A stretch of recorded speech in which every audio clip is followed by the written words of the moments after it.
Informaticien dans une autre vie, Audrin Kerbeuf ne semblait pas destiné à reprendre le flambeau de son père. Pourtant, comme lui, depuis maintenant 4 ans, il fabrique et restaure dans son nouvel atelier de Saint-Brieuc des vielles à roues. Il y a peut-être des chromosomes en forme de manivelle dans la famille, donc ça facilite les choses aussi, je pense. Mais ouais, c'est vrai qu'il y a des compétences. Au départ, j'étais pas très à l'aise, quoi. C'est la sculpture notamment, et le plus compliqué, personnellement, ça a été le vernissage. Et sa spécialité demande bien des compétences pour assembler des bois rares et précieux et faire sonner parfaitement un instrument souvent très ouvragé. Tous les bois qu'on voit ici, ce sont des bois qui ont été plaqués.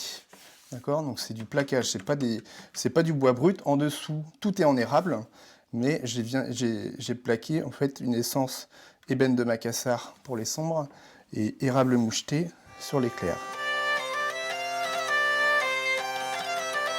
La vielle à roue, c'est un instrument qu'on peut considérer comme un instrument orchestre, dans le sens où il y a plusieurs organes de fonctionnement. Seul facteur du Grand Ouest, Audrin restaure aussi des instruments anciens auxquels il redonne une seconde vie.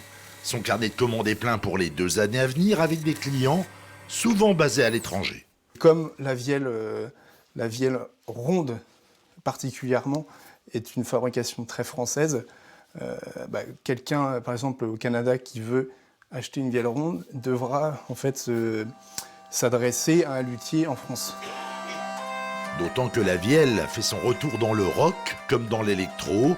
Pour tourner à la manivelle, armez-vous de patience et prévoyez un budget entre 1 800 et 3 800 euros.